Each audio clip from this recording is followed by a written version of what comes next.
എല്ലാവർക്കും എൻ്റെ നമസ്കാരം. അഗോരാഫോബിയ എന്നാൽ എന്താണ്? അഗോരാഫോബിയ മാറ്റിയെടുക്കാൻ, ക്യൂർ ചെയ്യാൻ ഡീസെൻസിറ്റൈസേഷൻ തെറാപ്പി, അതുപോലെ പോസിറ്റീവ് ഇമേജിംഗ് തെറാപ്പി, ഇത് രണ്ടും എങ്ങനെ നിങ്ങളെ സഹായിക്കും? ഇതാണ് എൻ്റെ ഇന്നത്തെ വിഷയം. ഞാൻ ആനന്ദ്, സൈക്കോളജിസ്റ്റാണ്, സൈക്കോ തെറാപ്പിസ്റ്റാണ്.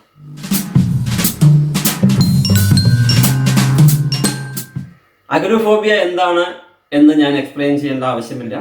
ഇർറാഷണൽ ഫിയർ, അടിസ്ഥാനമില്ലാത്ത പേടി. ഫോബിയ എന്താണെന്ന് നിങ്ങൾക്കറിയാം, അകാരണമായ പേടി.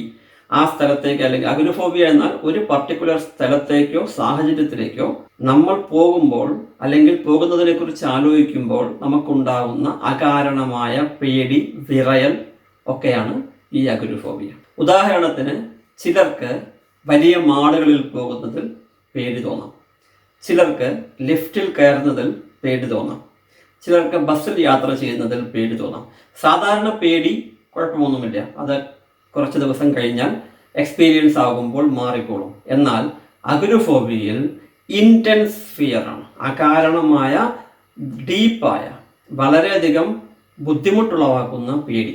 ഈ പേടി കാരണം ഈ വ്യക്തിക്ക്, അഗോരാഫോബിയ ഉള്ള വ്യക്തിക്ക് ആ സാഹചര്യത്തിൽ പോകുന്നതിനെ കുറിച്ച് ആലോചിക്കുമ്പോൾ തന്നെ ശരീരമാസകലം വിറയ്ക്കാൻ തുടങ്ങുകയും കൈകാൽ തളരുകയും നെഞ്ചിടിപ്പ് കൂടുകയും ഒക്കെ സംഭവിക്കും. ഇതെന്തുകൊണ്ടാണ് സംഭവിക്കുന്നത്? അഗോരാഫോബിയ എന്ന് പറഞ്ഞാൽ അടിസ്ഥാനമില്ലാത്ത പേടി.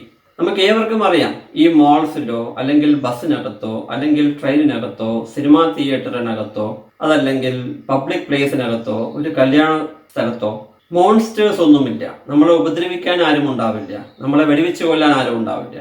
പിന്നെ നമ്മൾ എന്തിനാണ് അങ്ങോട്ട് പോകുന്നതിൽ പേടിക്കുന്നത്? അപ്പൊ ഇതൊരു ഇർറാഷണൽ, അടിസ്ഥാനമില്ലാത്ത പേടിയാണ്. അപ്പോൾ ഇവിടെ പേടി എന്തിനെയാണ്? നമ്മുടെ ശരീരത്തിൽ വരുന്ന ഈ സിംറ്റംസിനെയാണ്. അതായത് ഈ വ്യക്തി എപ്പോഴെങ്കിലും ആങ്സൈറ്റി അറ്റാക്കിനോ അല്ലെങ്കിൽ പാനിക് അറ്റാക്കിനോ വിധേയനായിരിക്കാം. അങ്ങനെ വിധേയനായതിനു ശേഷം ആ ആങ്സൈറ്റി സിംറ്റംസ് അല്ലെങ്കിൽ പാനിക് അറ്റാക്കിന്റെ സിംറ്റംസ് വന്നതിനെ ഇദ്ദേഹം പേടിച്ചു. ഈ സിംറ്റംസ് എൻ്റെ എന്തോ പ്രശ്നമുണ്ട്, എൻ്റെ ശരീരത്തിൽ എന്തോ അസുഖമുണ്ട്, എൻ്റെ ഹൃദയത്തിനോ എൻ്റെ തലച്ചോറിനോ എന്തോ അസുഖമുണ്ട് എന്ന് പേടിച്ച് അവശനായ ആ വ്യക്തി പിന്നീട് അതേ സിംറ്റം വീണ്ടും ഉണ്ടാവാൻ സാഹചര്യമുള്ള സാഹചര്യങ്ങളെ സിറ്റുവേഷൻസിനെ അവോയ്ഡ് ചെയ്യും, പേടിക്കുന്നു. കല്യാണ സ്ഥലത്തായിരിക്കും ഇദ്ദേഹത്തിന് ഒരു പക്ഷേ പാനിക് അറ്റാക്ക് ഉണ്ടായിരിക്കുക. പിന്നീട് കല്യാണത്തിന് പോകുന്നത് തന്നെ അദ്ദേഹം നിർത്തും. കാരണം അവിടെ പോയാൽ വീണ്ടും പാനിക് അറ്റാക്ക് ഉണ്ടാകുമോ എന്ന പേടി. അപ്പൊ ഈ പേടികളെല്ലാം തന്നെ ഒരു പ്രാവശ്യം വന്നു എന്നാൽ അത് വീണ്ടും വരണമെന്ന് യാതൊരു നിർബന്ധവുമില്ല. പക്ഷെ ആ സിംറ്റംസിന്റെ കാഠിന്യം കാരണം, ഭീകരത കാരണം ഈ വ്യക്തി ആ സിംറ്റംസ് വീണ്ടും വന്നാൽ എനിക്ക് എന്തെങ്കിലും സംഭവിക്കും എന്നുള്ള രീതിയിൽ ചിന്തിച്ച് ആ സാഹചര്യത്തിൽ പോകുന്നതിൽ നിന്ന് തന്നെ പൂർണ്ണമായും അവോയ്ഡ് ചെയ്യുന്നു, എസ്കേപ്പ് ചെയ്യുന്നു. ആ സാഹചര്യത്തെക്കുറിച്ച് ആലോചിക്കുമ്പോൾ തന്നെ ഇദ്ദേഹത്തിന് ആ പാനിക് അറ്റാക്കിന്റെ സിംറ്റംസ് വരാൻ സ്റ്റാർട്ട് ചെയ്യുന്നു. ഇതിനെയാണ് അഗോരാഫോബിയ. പലപ്പോഴും ഇതിന്റെ കോംപ്ലിക്കേഷൻ എന്ന് പറഞ്ഞാൽ ഈ വ്യക്തി വീട്ടിൽ നിന്നും പുറത്തേക്ക് ഇറങ്ങുകയില്ല, പേടിച്ച്. വീട്ടിൽ നിന്നും പുറത്തേക്ക് പോയാൽ പാനിക് അറ്റാക്ക് വന്നാലോ സിംറ്റംസ് വന്നാലോ എന്ന് പേടിച്ച് വീട്ടിൽ നിന്നും പുറത്തേക്ക് പോലും അദ്ദേഹം ഇറങ്ങില്ല. കോംപ്ലിക്കേറ്റഡ് ആയിട്ടുള്ള ഒരു പ്രശ്നമാണ് ഈ അഗോരാഫോബിയ. ഫോബിയ ജനറലി ഏത് ഫോബിയ ആണെങ്കിലും കോംപ്ലിക്കേറ്റഡ് ആയിട്ടുള്ള വിഷയമാണ്. അഗോരാഫോബിയയും അതുപോലെ തന്നെ. അഗോരാഫോബിയ നമുക്ക് പൂർണ്ണമായും മാറ്റിയെടുക്കാൻ പറ്റും, ട്രീറ്റ് ചെയ്ത് പൂർണ്ണമായും മാറ്റിയെടുക്കാൻ പറ്റും. ചില സാഹചര്യങ്ങളിൽ മരുന്നിന്റെ ആവശ്യം വരാം. മിക്കവാറും സാഹചര്യങ്ങൾ 90% കേസുകളിലും മരുന്നിന്റെ ആവശ്യം ഇല്ല. അങ്ങനെ ചെയ്യാൻ, മരുന്നിന്റെ ആവശ്യമില്ലാതെ ഇതിനെ ഓവർകം ചെയ്യാൻ ഉള്ള ചില CBT, cognitive behavioural therapy tips ആണ് ഞാൻ ഇന്ന് പറയുന്നത്. ഏറ്റവും പ്രധാനമായി കോഗ്നിറ്റീവ് ബിഹേവിയറൽ തെറാപ്പി സ്റ്റാർട്ട് ചെയ്യുന്നത് തന്നെ ശാരീരിക വ്യായാമത്തിലൂടെയും റിലാക്സേഷൻ ബ്രീത്തിങ്ങിലൂടെയുമാണ്. ശാരീരിക വ്യായാമം, ജിമ്മിൽ പോയി കസർത്ത് കാണിക്കുന്നതിലും ജോഗ് ചെയ്യുന്നതിലും നല്ലത് ഏതെങ്കിലും ഒരു ഔട്ട്ഡോർ ഗെയിമിൽ പാർട്ടിസിപ്പേറ്റ് ചെയ്യുക എന്നുള്ളതാണ്. ശാരീരിക വ്യായാമം ഏറ്റവും നന്നായി ഒരു വ്യക്തിക്ക് ലഭിക്കുന്നത് 1.5 മണിക്കൂർ നേരം ഔട്ട്ഡോർ ഗെയിമിൽ സമയം ചെലവാക്കുമ്പോഴാണ്, കളിക്കുമ്പോഴാണ്. രണ്ടാമത് റിലാക്സേഷൻ ബ്രീത്തിങ്. കണ്ണടച്ച് ഒരു സ്ഥലത്ത് റിലാക്സായി വളരെ മെല്ലെ ബ്രീത്ത് ചെയ്യുക. ഈ ബ്രീത്തിങ് 15 മിനിറ്റ് നേരം കണ്ടിന്യൂസ് ആയി ചെയ്താൽ നമ്മുടെ ശരീരവും മനസ്സും ടോട്ടലി റിലാക്സ് ആവുന്നു. നമ്മുടെ ശരീരത്തിൻ്റെ മെറ്റബോളിസം നല്ലപോലെയാകുന്നു. നമ്മുടെ ബ്രെയിനിൻ്റെ ന്യൂറൽ കണക്ഷൻസ് ഭംഗിയായി വർക്ക് ചെയ്യുന്നു. ഇത് രണ്ടും കഴിഞ്ഞ് പിന്നീട് വരുന്നതാണ് സെൽഫ് എസ്റ്റീം തെറാപ്പി. ഈ സെൽഫ് എസ്റ്റീം തെറാപ്പിയിൽ നിങ്ങളുടെ സെൽഫ് എസ്റ്റീമിനെ കുറിച്ച് നിങ്ങൾ പ്രൗഡ് ആവുന്നു. നിങ്ങളെക്കുറിച്ച് നല്ല ധാരണ നിങ്ങൾക്ക് ഉണ്ടാവുന്നു. നിങ്ങളുടെ സ്കിൽസിനെ കുറിച്ചും നിങ്ങളുടെ കഴിവുകളെ കുറിച്ചും നിങ്ങളുടെ എബിലിറ്റീസിനെ കുറിച്ചും നല്ല ധാരണ ഉണ്ടാകുമ്പോൾ സ്വാഭാവികമായിട്ടും നല്ല രീതിയിൽ ചിന്തിക്കുന്നു, നിങ്ങളുടെ സെൽഫ് എസ്റ്റീം വർദ്ധിക്കുന്നു. Self esteem therapy, self esteem വർദ്ധിച്ചാൽ പ്രകടമാകുന്ന സാഹചര്യങ്ങളെ ഫേസ് ചെയ്യുവാൻ നമുക്ക് ബുദ്ധിമുട്ടുണ്ടാവുകയില്ല. നാലാമതാണ് ഞാൻ നേരത്തെ പറഞ്ഞ ഡീസെൻസിറ്റൈസേഷൻ തെറാപ്പി. ഡീസെൻസിറ്റൈസേഷൻ തെറാപ്പിയിൽ സൈക്കോ തെറാപ്പിസ്റ്റ് അല്ലെങ്കിൽ തെറാപ്പിസ്റ്റ് ഈ പർട്ടിക്കുലർ ആളിനെ ആ സാഹചര്യത്തിലേക്ക് മെല്ലെ മെല്ലെ കൊണ്ടുപോവുകയാണ്, എക്സ്പോസ് ചെയ്യുകയാണ് ചെയ്യുന്നത്.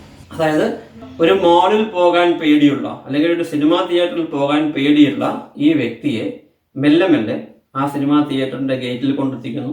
അവിടെ 10 മിനിറ്റ് നേരം നിൽക്കുന്നു, തിരിച്ചു വരുന്നു. ഇതൊരാഴ്ച കണ്ടിന്യൂസ് ആയിട്ട് ചെയ്യുന്നു. പ്രശ്നങ്ങളൊന്നുമില്ല എന്ന് ആ വ്യക്തിക്ക് ബോധ്യമായതിനു ശേഷം സിനിമാ തിയേറ്ററിന് അകത്ത് കടന്നൊരു 10 മിനിറ്റ് ഇരിക്കുന്നു. മുഴുവൻ സിനിമ കാണണമെന്നില്ല, 10 മിനിറ്റ് ഇരിക്കുന്നു, അതിനുശേഷം എഴുന്നേറ്റ് വരുന്നു. ഇതൊരു 10 പ്രാവശ്യം ആവർത്തിച്ചാൽ ആ സിനിമാ തിയേറ്ററിൽ ഇരിക്കുന്ന പേടി ഈ വ്യക്തിക്ക് മാറും.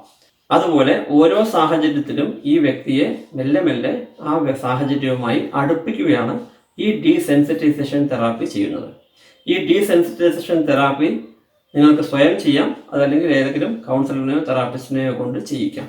ഇതൊരു കാര്യം വ്യക്തമായി മനസ്സിലാക്കേണ്ടത്, നിങ്ങൾക്ക് പാനിക് അറ്റാക്ക് വരുമ്പോൾ, ആങ്സൈറ്റി അറ്റാക്ക് വരുമ്പോൾ അതിന് കാരണം ഫൈറ്റ് ഓർ ഫ്ലൈറ്റ് സിൻഡ്രോമാണ്. ഫൈറ്റ് ഓർ ഫ്ലൈറ്റ് സിൻഡ്രോമിന് കാരണം സ്ട്രെസ്സാണ്.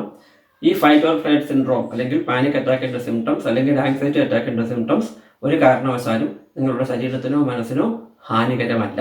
ഇത് മനസ്സിലാക്കിയാൽ തന്നെ സ്വാഭാവികമായും നിങ്ങൾക്ക് ഈ അറ്റാക്സിനെ കുറിച്ചുള്ള പേടി കുറയുന്നു. പേടി കുറയുമ്പോൾ സ്ട്രെസ് കുറയുന്നു. ഈ സിംറ്റംസ് വീണ്ടും വരാനുള്ള സാഹചര്യം കുറയുന്നു.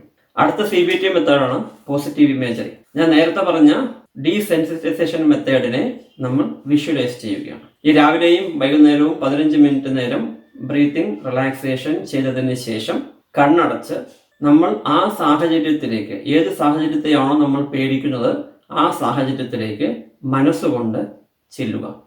അവിടെ പോയി സന്തോഷകരമായി ഇരിക്കുന്നത് പോലെയും മറ്റുള്ളവരോട് സംസാരിക്കുന്നത് പോലെയും വളരെ കൂളായിരിക്കുന്നതിനെ പോലെയൊക്കെ മനസ്സിൽ വിഷ്വലൈസ് ചെയ്യുക. എല്ലാ ദിവസവും ഒരു 5 മിനിറ്റ് നേരം ഇങ്ങനെ വിഷ്വലൈസ് ചെയ്താൽ 1-2 ആഴ്ച കൊണ്ട് നിങ്ങൾക്ക് ആ സാഹചര്യവുമായി പൊരുത്തപ്പെടാൻ സാധിക്കും. നിങ്ങളുടെ അഗുരുഫോബിയ ഒരു പരിധിവരെ ഓവർകം ചെയ്യാൻ ഇതുകൊണ്ട് സാധിക്കും. അടുത്ത ടെക്നീക്ക് CBT ടെക്നീക്ക്, ജേർണലിംഗ്. നിങ്ങളിതെല്ലാം എഴുതി വയ്ക്കുക. ഓരോ പ്രശ്നവും, ഓരോ പേടിയും, ഓരോ ഫോബിയയും, നിങ്ങൾക്കുണ്ടാവുന്ന മാനസികമായിട്ടുള്ള ചിന്തകളും നിങ്ങളുടെ പേടിക്ക് ആധാരമായ കാര്യങ്ങളും എല്ലാം എഴുതി വയ്ക്കുക. കൂടുതൽ എഴുതി വയ്ക്കുമ്പോൾ അതിനനുസരിച്ച് നിങ്ങൾ ലോജിക്കലി ചിന്തിക്കാൻ പഠിക്കുന്നു, നോളജ് വർദ്ധിക്കുന്നു. ലോജിക്കലി ചിന്തിക്കുമ്പോൾ നിങ്ങൾക്ക് അതിനെക്കുറിച്ചിട്ടുള്ള അകാരണമായ പേടി ഇല്ലാതാവുന്നു. അടുത്ത CBT മെത്തേഡാണ് സപ്പോർട്ട് ഗ്രൂപ്പ്സിൽ അംഗമാവുക. നമ്മുടെ പോലെ തന്നെ ഈ അഗുരുഫോബിയ ഉള്ള മറ്റാളുകളെ കണ്ടെത്തി അവരുമായി സമ്പർക്കം വയ്ക്കുക, അവരുമായി സംസാരിക്കുക, അവരുമായി പ്രശ്നങ്ങൾ ഡിസ്കസ് ചെയ്താൽ സ്വാഭാവികമായും മറ്റ് പ്രശ്നങ്ങൾ മനസ്സിലാക്കുന്നതിൻ്റെ കൂടെ തന്നെ ഇതിനുമായി ഈ അഗുരുഫോബിയയെ കുറിച്ചുള്ള നിങ്ങളുടെ നോളജ് വർദ്ധിക്കുന്നു, അറിവ് വർദ്ധിക്കുന്നു. അറിവ് വർദ്ധിച്ചാൽ അത് തീർച്ചയായും നിങ്ങളെ അഗുരുഫോബിയയെ ഓവർകം ചെയ്യാൻ സഹായിക്കും. പിന്നെ ചില സ്വാഭാവികമായ ലൈഫ് സ്റ്റൈൽ ചേഞ്ചസ്, ജീവിതശൈലി മാറ്റങ്ങൾ. നന്നായി ഉറങ്ങുക, നല്ലപോലെ വ്യായാമം ചെയ്യുക, മറ്റുള്ളവരുമായി നല്ലപോലെ സംസാരിക്കുക, കാപ്പി, സിഗരറ്റ്, ആൽക്കഹോൾ മുതലായവ പരമാവധി ഒഴിവാക്കുക എന്നല്ല, പൂർണ്ണമായും ഒഴിവാക്കുക. മറ്റുള്ളവരുമായി നല്ല സമ്പർക്കം പുലർത്തുക, സോഷ്യൽ സപ്പോർട്ട് വെച്ചുകൊണ്ടിരിക്കുക. ഇത്തരം കാര്യങ്ങളൊക്കെ ചെയ്യുമ്പോൾ സ്വാഭാവികമായും നിങ്ങൾക്ക് നിങ്ങളെക്കുറിച്ചിട്ടുള്ള മതിപ്പ് വർദ്ധിക്കുകയും ജനറൽ നിങ്ങളുടെ ശാരീരിക മാനസികാവസ്ഥ ഇംപ്രൂവ് ചെയ്യുകയും ചെയ്യുന്നു. അത് നിങ്ങളുടെ അഗുരുഫോബിയ ഓവർകം ചെയ്യുവാൻ സഹായിക്കുന്നു. എന്തെങ്കിലും സംശയമുണ്ടെങ്കിൽ ദയവ് ചെയ്ത് കമൻസിൽ എഴുതുവാൻ മറക്കരുത്. ഞാൻ നിങ്ങളെ സഹായിക്കുവാൻ സന്നദ്ധനാണ്. ഈ വീഡിയോ നിങ്ങൾക്ക് ഇഷ്ടപ്പെട്ടിരിക്കും എന്നുള്ളതിൽ ഒരു സംശയവും എനിക്കില്ല. ഈ ചാനൽ സബ്സ്ക്രൈബ് ചെയ്യുക, കമൻറ്റ് ചെയ്യുക, ലൈക്ക് ചെയ്യുക. നന്ദി, നമസ്കാരം.